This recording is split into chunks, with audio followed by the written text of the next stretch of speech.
Hi everyone, welcome to my kitchen. In today's recipe, I'm going to show you a very festive vadai, which is typically made in Tamil New Year's Day or weddings or Diwali or any special occasion at home. These vadais are made out of dals, like from chana dal, a little bit of rice, tur dal and urad dal, and the best part is the crunch of chana dal that you get when you take a bite of the vadai. So without wasting any time, let me just dive right in and show you how to make this dish. So now to begin making this, I have some set of ingredients ready. What you need for the vada is I have soaked some rice, tur dal and urad dal together for about 2 hours in this pan, and I've drained out the water as well. So the vada is supposed to be a thick batter, so I don't want any water. And in this bowl, I soaked chana dal, right, Bengal gram dal, for about 2 hours as well, and I drained out the water. And the reason that I soaked them separately is that because I'm going to be separating some amount of chana dal away before I grind it with the rest of the ingredients, so that we get the crunch in the vada which I was talking about. So I'm going to be using my favorite mini mixer grinder to do this.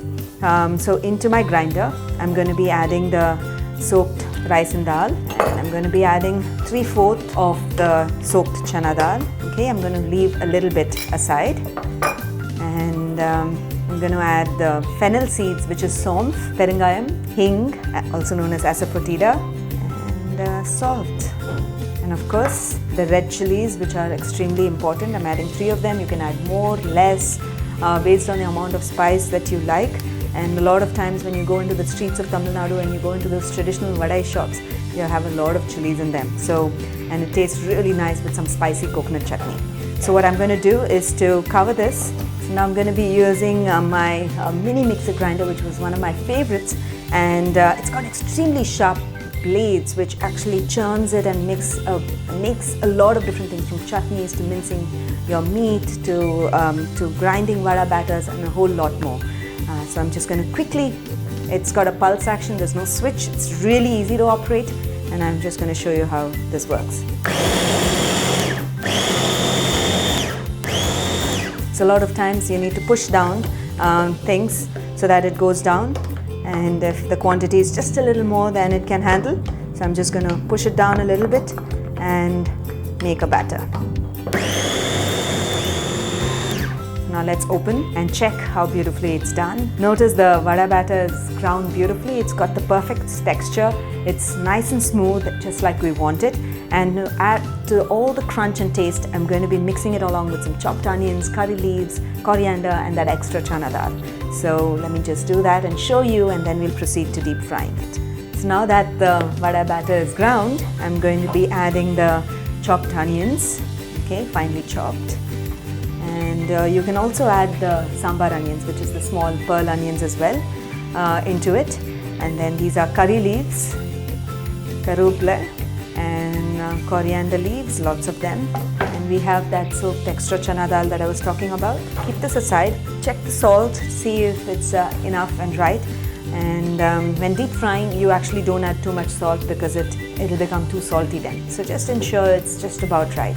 And just mix all of this together, and I will heat my pan for deep frying, and then I will make these vadas and fry them until they're nice, crisp and golden brown. Now I have my oil which is heated up already, and now it's time to fry the vada. So these vadas are not typically the ones which are round, it's a little flat and it doesn't have a hole in them. So for which you have to actually grease your hands or wet your hands with a little water. So I have some water in a bowl with me over here, so I'm just going to wet my hand and ensure that the water doesn't splatter into the hot oil.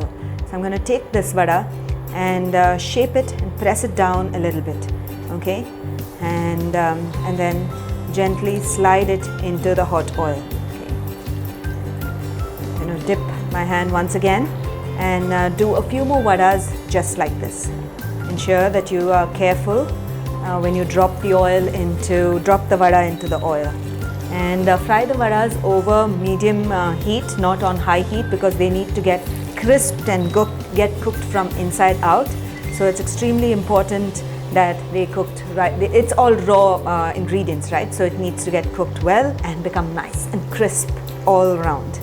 So now while the vadas are frying, I'm just going to flip them over so it gets cooked on the other side as well. They're completely immersed, so it's okay. These vadas, you can't do it in the kuri paniyaram pan like I usually show you, because they have to get cooked inside out and have that delicious texture which the paniyaram pan doesn't give. So this is a festive vada, and you must try it if you're going to be making it for Diwali, you should give it a try.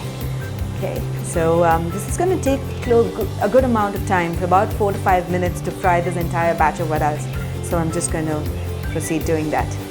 So I've been frying the vadas for about 5 minutes now, and sometimes you might not know whether it's done or not. So a good way to test if it's done is when you press down the vadas a little bit, you will not hear a spluttering sound, which means it's cooked. So if it's still raw, then the sound of the liquids inside or the fresh uncooked dal might splutter a little bit. So it's completely cooked, and it's beautifully done, and it's crisp.